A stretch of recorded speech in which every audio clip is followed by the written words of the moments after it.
এখন তোমাদের শোনাচ্ছি আশাপূর্ণা দেবীর নিবারণের বারণ। নিবারণ উকিল হরকালীবাবুর পুরনো বন্ধু, কেউ কারুর পরামর্শ ভিন্ন সহজে কিছু করেন না। নিবারণ নামকরা উকিল, আজ যুদ্ধের বাজারে হরকালী দস্তুর মতো ফেপে উঠেছেন। অতএব কারুরই অপরের কাছে টাকা ধার করতে হয় না, কাজেই বন্ধুবিচ্ছেদ ঘটবারও কোনো কারণ ঘটেনি। সকালবেলা ডাক পড়তেই নিবারণ এসে হাজির। রাস্তা থেকেই হাঁক পাড়তে পাড়তে আসেন। কি ভাইয়া, কি খবর? সকালবেলা জরুরি তলব কেন? আষাঢ়ের অমাবস্যার মতো মুখ নিয়ে হরকালী বললেন, আমি উইল করব। নিবারণ তো আকাশ থেকে ডিগবাজি খেলেন। উইল করবে কীরকম? খামোকা উইল করব মানে কি? কি উইল? একসঙ্গে দুটো চারটে প্রশ্নের উত্তর দেবার ক্ষমতা সকলের থাকে না নিবারণ। একে একে বলো। একে একেই তো বলছি। বলি হঠাৎ রাত পুইয়েই উইল করবার কুমতলব কেন? সুই বলো আর কুই বলো, মন আমি স্থির করেছি নিবারণ, আমার বিষয় সম্পত্তি সমস্ত রামকৃষ্ণ মিশনে দান করে কাশিবাসী হব। বিষয় আশয় মিশনে দেবে কেন? তোমার ছেলেরা সব বেটাকে ত্যায্যপুত্তুর করব, বুঝলে নিবারণ? এক ধার থেকে সব কটাকে। বলো কি হঠাৎ? তা বলতে পারো, কিন্তু ঠিক হঠাৎ বলা চলে না। আমি অনেক সহ্য করেছি, বুঝলে, কিন্তু আর না। তুমি বন্ধু মানুষ, তোমায় বলতে বাধা কি? ছেলে তিনটি আমার এক একটির ধনুর্ধর, বুঝলে, যেমন পাজি তেমনই গোয়ার, উড়নচণ্ডে আর বেয়াদবের এক শেষ। এক ফোঁটা মানে না আমাকে, এক ফোঁটা না। বলে কি না দেশের কাজ করবে? শুনেছ কথা নিবারণ? দেশের কাজ করতে যাবি কি দুঃখে তাই বল? তোদের পায়ের উপর পা দিয়ে বসে খেয়ে জীবন কেটে যাবে। তোদের এই উঞ্চবৃত্তি কেন? চোরানা শোনে ধর্মের কাহিনী, সেই ছোট লোকের মতন হই হই করে বেড়াচ্ছে। আবার বলে কি না আমি সেকেলে, আমি বুড়ো। নিজের বাপকে বলে কি না সেকেলে বুড়ো। নিবারণ হাসি চেপে বললেন, কি ভীষণ বেয়াদপি, নিজের বাপকে বলে বুড়ো। তা এ ছেলেদের শিক্ষার দরকার, উইলই করা হোক, কি বলো? নিশ্চয়ই, এখনই। এই নাও কাগজ কলম, খসড়াটা হয়ে যাক। হয়ে যাক। নিবারণ লিখতে শুরু করেন। হরকালী বলে যান। হরকালীর তিন ছেলের এরূপ যাবতীয় দোষ বর্ণনা করে অবশেষে লেখা হলো, যেহেতু তার ছেলেরা এরূপ অবাধ্য দুর্বিনীত লক্ষ্মী ছাড়া, সেহেতু হরকালী তার নগদ 30,000 টাকা রামকৃষ্ণ মিশনে দান করতে ইচ্ছুক। বাড়িখানিও বিক্রয় করা হবে। সে টাকা হরকালী নিজের ভবিষ্যতের জন্য থাকবে, কারণ কাশিবাসী হলেই তো আর বাবা বিশ্বনাথ দুবেলা ভাত জোগাবে না। নিজের সম্পূর্ণ ইচ্ছায়, সজ্ঞানে, সুস্থ শরীরে তিন ছেলেকে ত্যায্যপুত্র করলেন হরকালী। নিবারণ লিখে টিকে কলমটি নামিয়ে বলে, একেবারে ত্যায্যপুত্রই করে ফেললে হরকালী, একটু দয়াধম্ম। হরকালী তেলে বেগুনে জ্বলে ওঠেন। দয়াধম্ম? দয়াধম্ম কি হে? ওদের দেখে নেব না আমি? কত ধানে কত চাল দেখিয়ে ছাড়বো না? বাপকে মানবে না? বাপ বুড়ো, এখন বোঝো সুখ। ত্যায্যপুত্তুর করবো না? আলবাত করব, 100 বার করব। কালই ঘাট ধরে ভার করে দেবো বাড়ি থেকে সব কটাকে। বলি আমাকে তোদের দরকার না তোদের নিয়ে আমার দরকার? আমার কি, একটা সুটকেস হাতে করে কাশি চলে যাব, ব্যাস। টাকা দেব, পেশাদ খাবো, কার কি তোয়াক্কা রাখি? কাশি যাওয়াই ঠিক করলে তাহলে? তাহলে মানে এখনও আবার তাহলে কি? এই উইল আজই রেজিস্ট্রি করবার দরখাস্ত দাওগে, যাও, একদিনও বিলম্ব নয়। কাশি যাবার জন্য অস্থির হয়ে উঠেছি আমি। বাড়িতে আমার এক দণ্ড সুখ নেই, বুঝলে? ঝাড়া হাতে পায়ে কাশিবাসী হব, এর চেয়ে সুখ আর কি আছে? একটি সুটকেস, একখানি রেলওয়ে টিকিট আর আমি, ব্যাস। তা যা বলেছ হরকালী, তাহলে মন তুমি স্থির করে ফেলেছ? কি বারে বারে সন্দেহ করছো? হ্যাঁ হ্যাঁ হ্যাঁ হলো? না না, তাই বলছি, রাগ করো না। আচ্ছা দেখি এটার ব্যবস্থা। নিবারণ উঠে দাঁড়ালো। উইলের খসড়াটা গুটিয়ে পকেটে পুরে একটা হাই তুলে একটু ইতস্তত করে এদিক ওদিক তাকিয়ে বলে ওঠেন, তোমার এই গড়গড়াটা একেবারে রূপোর না হরকালী? তাতে আর সন্দেহ আছে? হরকালী গর্বিতভাবে বলেন, খাঁটি রূপো দিয়ে গড়ানো, 250-এর ওজন জিনিসটার। আজকাল বাজারে ওর দাম, হ্যাঁ দাম অনেক, কিন্তু এটা তো তুমি আমায় প্রেজেন্ট করতে পারো। প্রেজেন্ট? হতবুদ্ধি হরকালী অবাক সুরে বলেন, প্রেজেন্ট মানে? হঠাৎ কি হলো তোমার? বিয়ে না জন্মতিথি? সেসব কিছু নয়, মানে এটা তো আর তোমার কাজে লাগবে না। কেন? হঠাৎ কি আমি দুবাবান ছেড়ে সাধু বনে গেলাম নাকি?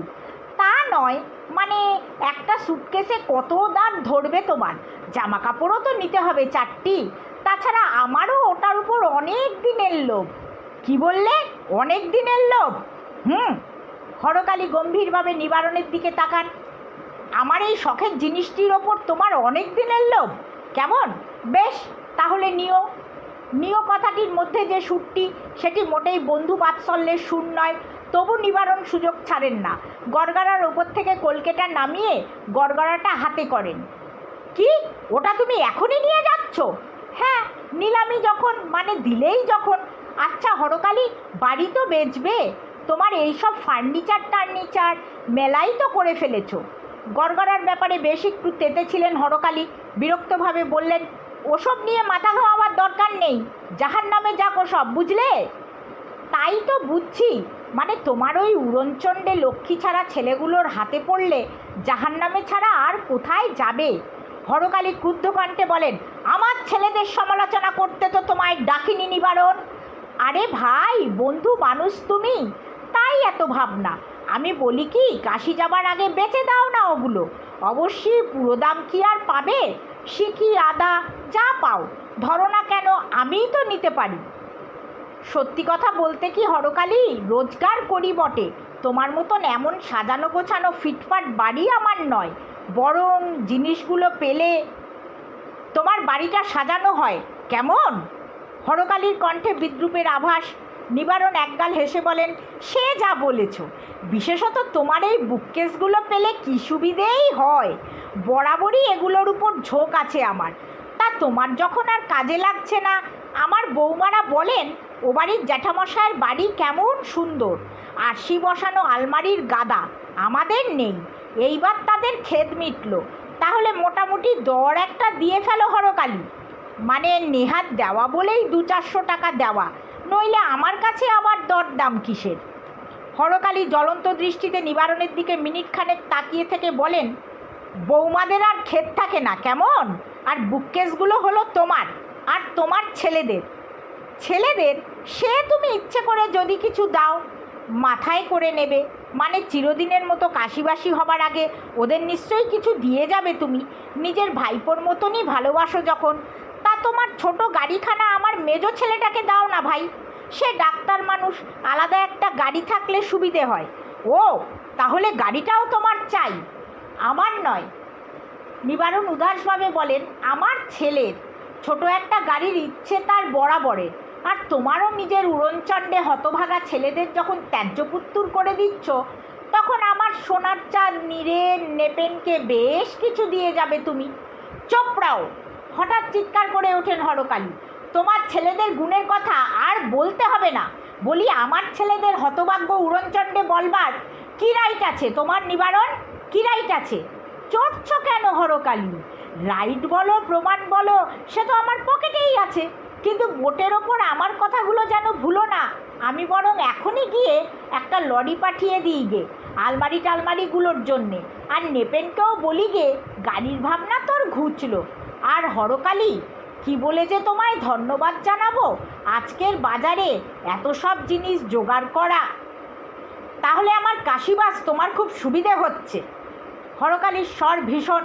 নিশ্চয়ই।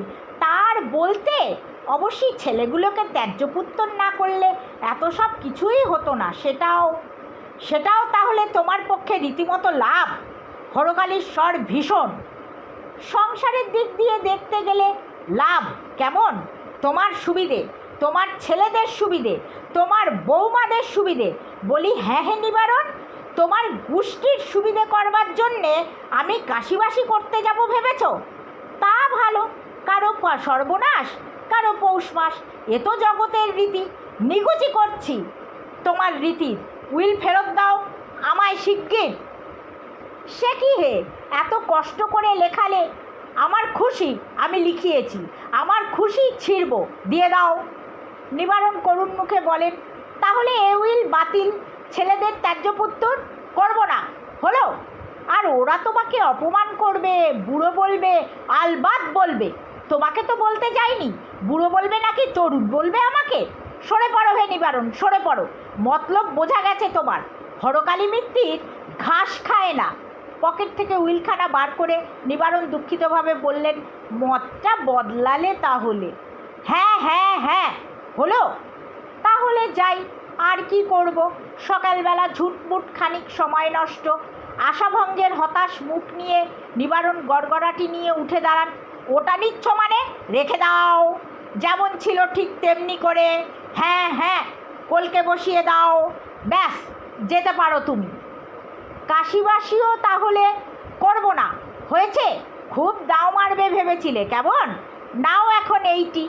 বয়সের মর্যাদা ভুলে পাকা চুল হরকালী মিত্তির নিবারণ উকিলের মুখের সামনে চিরবিশিষ্ট আঙুল দুটি নেড়ে দেন। নিবারণ কি খুব বেশি অপদস্থ হয়ে গেলেন? হবার তো কথা, কিন্তু হলেন কই? দিব্যি তো প্রসন্ন মুখে ছড়ি ঘোরাতে ঘোরাতে বাড়ি ফিরলেন।